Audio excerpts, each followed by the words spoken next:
Hello friends, good morning. कैसे हैं आप सब? Welcome back to the channel. My name is Deepika. So friends, we have started business studies for class 11। First chapter was nature and purpose of business. अभी तक हम लोगों ने इस चैप्टर में लास्ट टू वीडियोस में economic activities, non economic activities, nature of business, characteristics of business and objectives of business, ये सारा कंप्लीट कर लिया था। So okay, and last class we had started about the classification of business activities. There are two kinds of classifications. Okay, first one was industry and another one was commerce. So let's start with industry. What is industry? Industry means जहां आपका production होता है, right, which converts the raw materials into useful products. ठीक है, जहाँ पे आपका raw materials जो होता है, जो पार्ट्स में जो गुड्स होते हैं, जो कच्चे गुड्स होते हैं, उनको यूजफुल प्रोडक्ट्स में कन्वर्ट किया जाता है। So that is industry. ये कहाँ होता है? इंडस्ट्री में होता है। फॉर एग्जाम्पल, टेक्सटाइल इंडस्ट्री क्या बनाती है? टेक्सटाइल इंडस्ट्रीज क्लोथ्स बनाती है। टेक्सटाइल को क्या किसमें कन्वर्ट किया? क्लोथ्स में किया। ठीक है, तो रॉ मटेरियल्स क्या हो गया? टेक्सटाइल हो गया। यूजफुल प्रोडक्ट्स क्या हो गया? क्लोथ्स हो गया। ठीक है, understood. What is industry? Industry means जहाँ पे रॉ मटेरियल्स को यूजफुल प्रोडक्ट्स में कन्वर्ट किया जाता है। ठीक है, देन द फर्स्ट इंडस्ट्री के तीन पार्ट्स हैं, हम लोगों ने लास्ट क्लास में डिस्कस किया था। That is primary industry, secondary industry and tertiary industry. ठीक है, so the primary industry means primary first industry, like extraction of natural resources and reproduction of living spices, जहां से नेचुरली जहां से extract करते हैं गुड्स। ठीक है, and reproduction of living spices, that is primary industries. Primary industries के दो टाइप्स हैं, extraction extractive industries and genetic industry. Extractive industry means जहां से नेचुरल रिसोर्सेज का एक्सट्रैक्शन होता है, extraction of natural resources. For example, minerals from earth. Earth हमें क्या देता है? अर्थ से हम मिनरल्स निकालते हैं। Fish from rivers and seas. Sea और रिवर से फिश का फिश निकलता है। फिश मीन्स फिश हमें मिलता है। Timber from forest etcetera.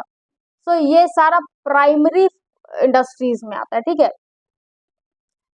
उसके बाद इन सब गुड्स को यूजफुल गुड्स में कन्वर्ट किया जाता है। किसमें? इंडस्ट्री में। Then the second one is genetic industry. Genetic means जहाँ पे लिविंग बींग्स का जो भी लिविंग क्रिएचर्स होते हैं, उनको शेल्टर प्रोवाइड करना, उनका पालन पोषण करना, that comes under genetic industries. ठीक है, एक्सट्रैक्टिव इंडस्ट्री है, जेनेटिक इंडस्ट्री। जेनेटिक इंडस्ट्रीज क्या होता है? Activities of rearing and breeding of living organisms, that is birds and plants, जहाँ पे लिविंग रिसोर्सेज का शेल्टर प्रोवाइड होता है, उनका पालन पोषण किया जाता है। ठीक है, फॉर एग्जाम्पल देखो स्टूडेंट, सारे मैं आपको एग्जाम्पल्स के साथ मैं समझा रही हूँ so that you can understand in a very well manner. ठीक है, जेनेटिक इंडस्ट्रीज का क्या एग्जाम्पल होता है? Rearing of cattle for milk, poultry farm, dairy farm. ठीक है, तो ये सारे प्राइमरी इंडस्ट्रीज में आते हैं, जहाँ पे पहले से कोई काम नहीं किया हुआ रहता है। ठीक है, जहाँ हम नेचुरल रिसोर्सेज को लाते हैं और उनको यूजफुल प्रोडक्ट्स में कन्वर्ट करते हैं। ठीक है, so that is primary industry. ठीक है, चलो स्क्रीनशॉट ले लो। Now comes the secondary industry. First one was primary and the second one is secondary industry. Secondary means जो प्राइमरी के बाद आता है, course as the name suggest. तो जो प्राइमरी इंडस्ट्री ने प्रोड्यूस किया, जो यूजफुल गुड्स प्रोड्यूस किया, उनको जो यूज करते हैं, दैट इज सेकेंडरी इंडस्ट्रीज। ठीक है, uses primary industries product as their raw material and produce finished goods. ये क्या करते हैं secondary industries? Secondary industries raw material बनाते हैं किसको? अपने प्राइमरी इंडस्ट्रीज ने जो गुड्स को प्रोड्यूस किया उस गुड्स को ये रॉ मटेरियल के तौर पे बनाते हैं, रॉ मटेरियल के तौर पे लाते हैं और उनसे एक नया प्रोडक्शन करते हैं, नया गुड्स बनाते हैं जो उनका फिनिश प्रोडक्ट्स होता है, जो मार्केट में हम यूज करते हैं। ठीक है, raw material produced by primary industries are used by secondary industries. Okay, for example primary industries ने अगर माइनिंग ऑफ आयरन ओर किसका काम है? प्राइमरी इंडस्ट्रीज का। वेयरएज उसको माइनिंग आयरन ओर को स्टील में कन्वर्ट करना किसका काम है? सेकेंडरी इंडस्ट्रीज का। ठीक है, तो माइनिंग ऑफ आयरन ओर किसने किया? प्राइमरी इंडस्ट्रीज ने, और उसको एज अ रॉ मटेरियल किसने यूज किया? सेकेंडरी इंडस्ट्रीज ने। ठीक है, तो सेकेंडरी इंडस्ट्रीज के भी टू टाइप्स है। First one is manufacturing industries and the another one is construction industry. Manufacturing industries means raw materials or semi raw materials into finished goods. ठीक है, जो रॉ मटेरियल्स को या फिर सेमी रॉ मटेरियल्स को finished goods में convert करते हैं। टिम्बर इनटू फर्नीचर, जिनका मैन्युफैक्चरिंग का काम है। टिम्बर किसने दिया? प्राइमरी इंडस्ट्रीज ने दिया। सेकेंडरी इंडस्ट्रीज के मैन्युफैक्चरिंग इंडस्ट्री ने क्या किया? टिम्बर को फर्नीचर में बनाया, फर्नीचर में कन्वर्ट किया। कॉटन किसने निकाला? प्राइमरी इंडस्ट्रीज ने एक्सट्रैक्शन किया। ठीक है, कॉटन इनटू क्लोथ्स किसने बनाया? सेकेंडरी इंडस्ट्रीज ने। ठीक है, clear? Manufacturing industry. Now the construction industry. Construction means what? Construct करना, construction of building, dams, road etcetera. ठीक है, तो ये सब आता है कंस्ट्रक्शन में। ओके, चलो next. So the third one is tertiary industry. First is primary, secondary and tertiary. Primary industries raw material extract करती है। सेकेंडरी इंडस्ट्रीज उन रॉ मटेरियल्स को एक्सट्रैक्ट, जो प्राइमरी इंडस्ट्रीज ने एक्सट्रैक्ट किया उनको as a raw material use करती है और फिनिश प्रोडक्ट प्रोड्यूस करती है। अब फिनिश प्रोडक्ट्स तो बन गए, उसके बाद क्या प्रोसेस होगा? वो गुड्स कंज्यूमर्स तक कैसे पहुंचेंगे? वो किस में आता है? टर्शियरी इंडस्ट्रीज, थर्ड इंडस्ट्री में। ठीक है, these industries provide services like transport, banking, insurance, warehousing and advertising. कैसे पहुंचेंगे? ट्रांसपोर्टेशन के थ्रू। फंड्स चाहिए, बैंकिंग। अब वो गुड्स आ रहे हैं, कोई गारंटी है उनका एक्सीडेंट हो गया या फिर गुड्स खराब हो गए, तो उसके लिए क्या है? इंश्योरेंस होना चाहिए। Warehousing means godown, cold storage. जितने भी पेरिशेबल गुड्स होते हैं, जितने भी फ्रूट्स होते हैं, वेजिटेबल्स होते हैं, उनको परफेक्ट स्टोरेज चाहिए, परफेक्ट कोल्ड स्टोरेज चाहिए। वो कौन प्रोवाइड करता है? वेयरहाउसिंग। ठीक है, then the last one is advertising. Advertising means उन गुड्स का नॉलेज जो उसके कंज्यूमर्स तक पहुंचना चाहिए। कैसे पहुंचता है? Through advertising. Okay, so these was the all kinds of industries. So industry is over. Now the second business activity was commerce. First one was industry and the second one is commerce. Commerce क्या करता है? Directly और indirectly helps in the distribution of goods to the ultimate consumers.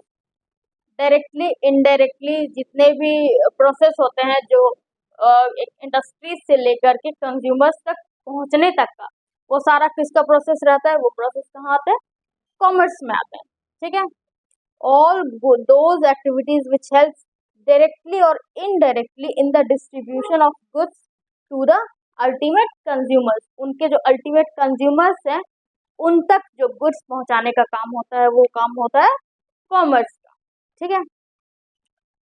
Problems like hindrance of place, goods को कहाँ बेचना चाहिए, hindrance of knowledge, knowledge कैसे पहुंचेगा लोगों के पास, हिंड्रेंस ऑफ स्टोरेज, स्टोरेज कहाँ स्टोर करेंगे, ठीक है, आर सॉल्व बाय कॉमर्स। तो ये सारे प्रॉब्लम्स आते हैं गुड्स को सेलिंग में, गुड्स के सेलिंग में, ठीक है।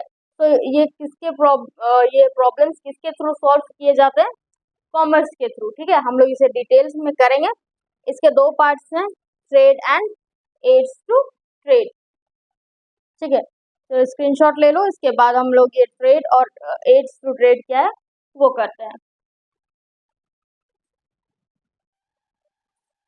The first classification of commerce is trade. Trade means only buying and selling of goods, ठीक है। इसमें एक्स्ट्रा कुछ नहीं होता, ओनली सिर्फ एक मीडिएटर है जो मैन्युफैक्चरर से गुड्स को बाय करता है और कंज्यूमर्स को सेल करता है, दैट्स इट, वो होता है trade, buying and selling of goods and services, ठीक है। It's the trader is a link between manufacturer and consumer, ठीक है, बहुत इजी है। जो लिंक होता है मैन्युफैक्चरर और कंज्यूमर के बीच उसको क्या बोलता है, क्या बोला जाता है, ट्रेडर, ठीक है, वो होता है ट्रेड। देन ट्रेड के भी टाइप्स है, टू टाइप्स है, internal trade and external trade. Internal trade means trading with in, internal means आपको समझ में आ रहा है विद इन, ठीक है, जो ज्योग्राफिकल बाउंड्रीज के अंदर जो ट्रेड होता है, हमारी countries with in the country जो ट्रेड होता है वो होता है इंटरनल ट्रेड, ठीक है। Trading with in the geographical boundaries of a country वो होता है इंटरनल ट्रेड, और इसको क्या बोला जाता है, इसे होम ट्रेड भी कहा जाता है, ठीक है।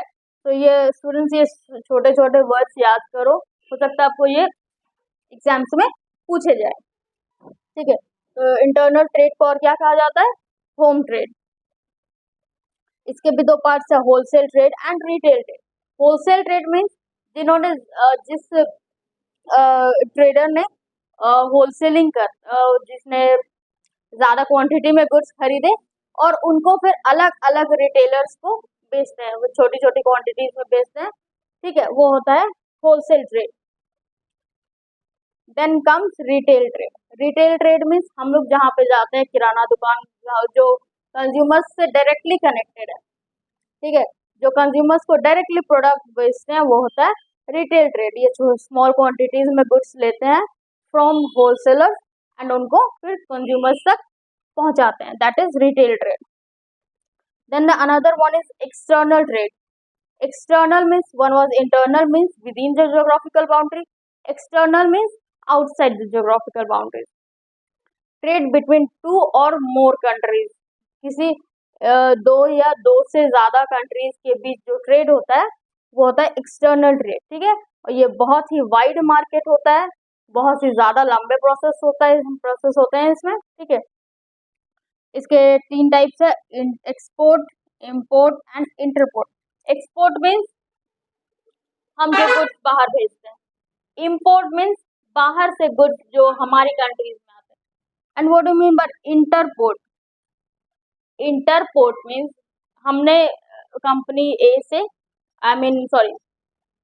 हमने फॉर एग्जांपल जापान से कुछ गुड्स लिया, उसमें कुछ कमीशन रखा एंड वो गुड्स हमने फिर चाइना में बेच दिया, ठीक है। तो ये जो मीडिएटर होते हैं जो कुछ कमीशन रखते हैं और फिर किसी और कंट्रीज में बेच देते हैं, दैट इज इंटरपोर्ट।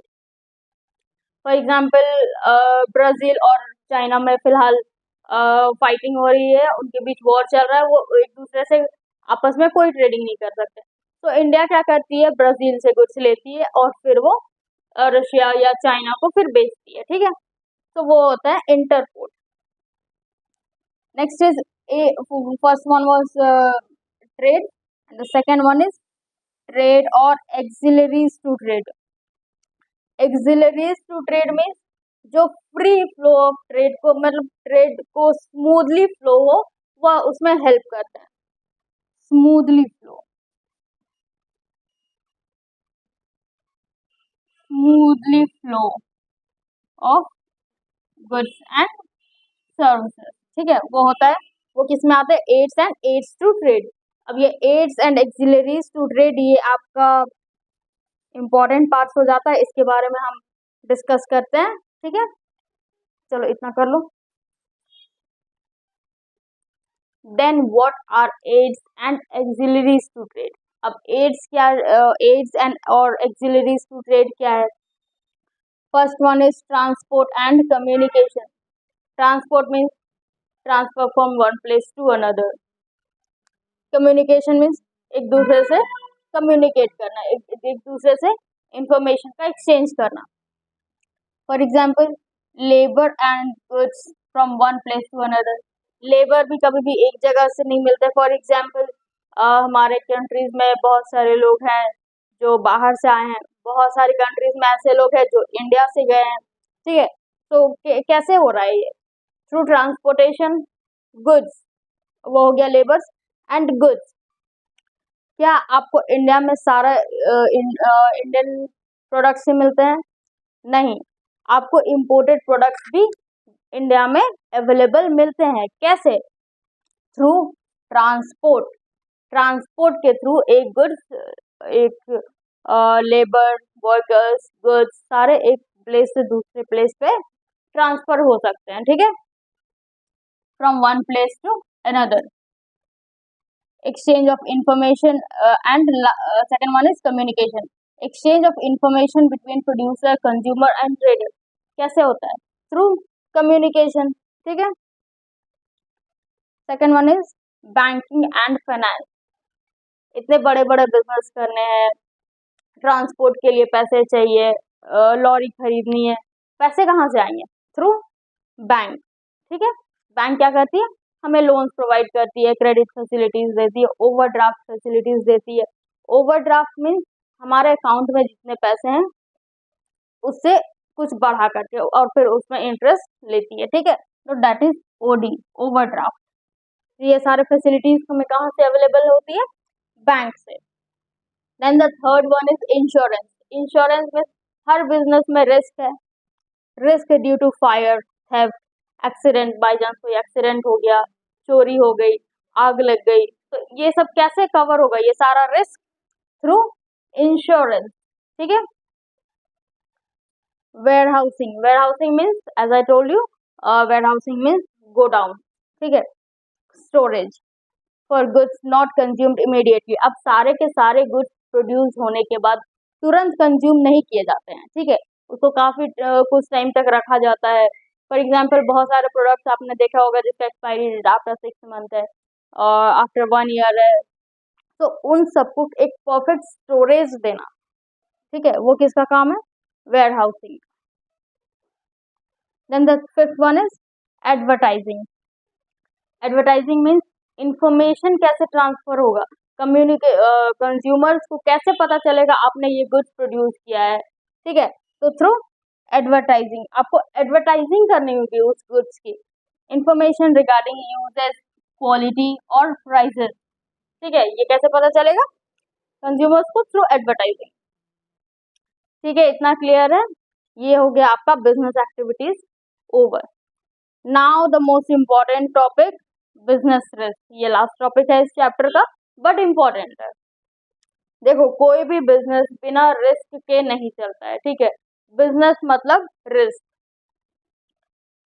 अब रिस्क होता क्या है, चांसेस ऑफ गेटिंग लॉस और लेस प्रॉफिट देन एक्सपेक्टेड, ठीक है, जितना हमने एक्सपेक्ट किया था उससे कम प्रॉफिट मिलना या फिर मेरे को लॉस हो गया, तो दैट इज, वो उसको क्या कहा जाता है, रिस्क।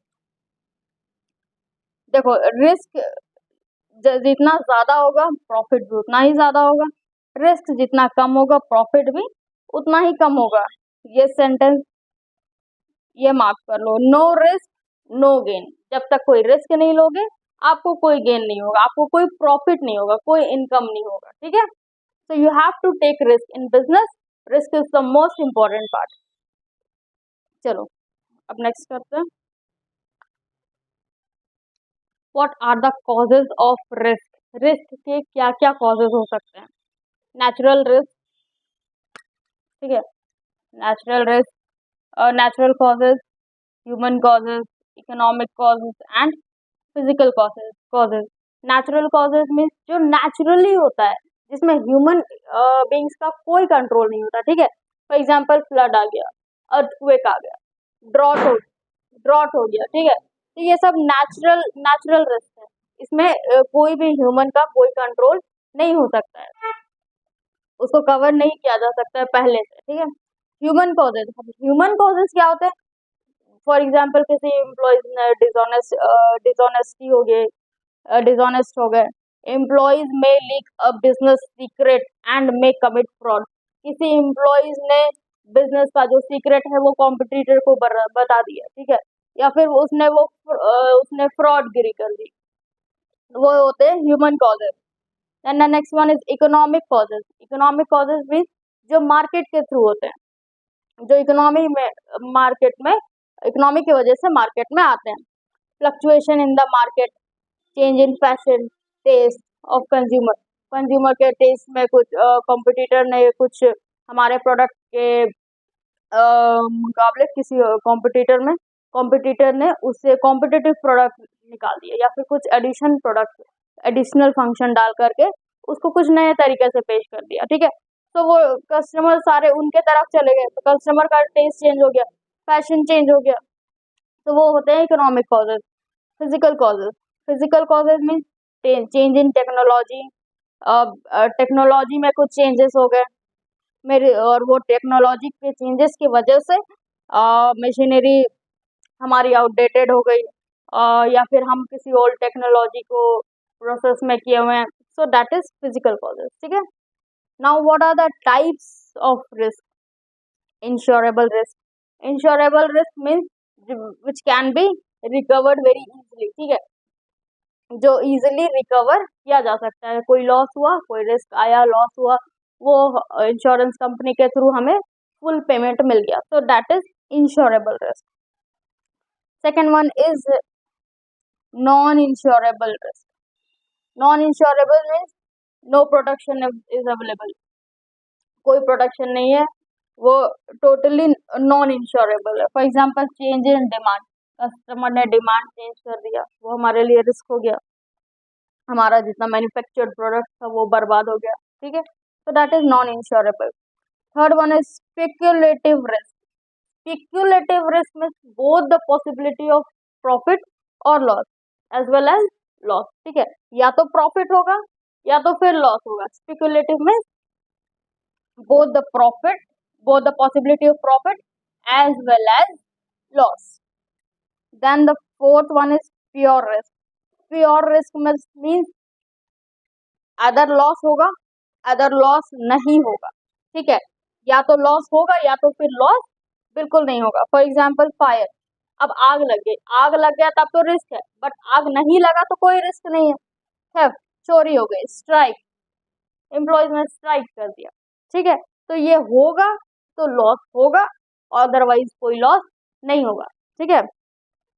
तो इसी के साथ स्टूडेंट्स हमारा फर्स्ट चैप्टर कंप्लीट होता है, ठीक है. Thank you so much and please channel को लाइक करें, सब्सक्राइब करें, ठीक है. Meet you in the next video with the next chapter. Okay, thank you.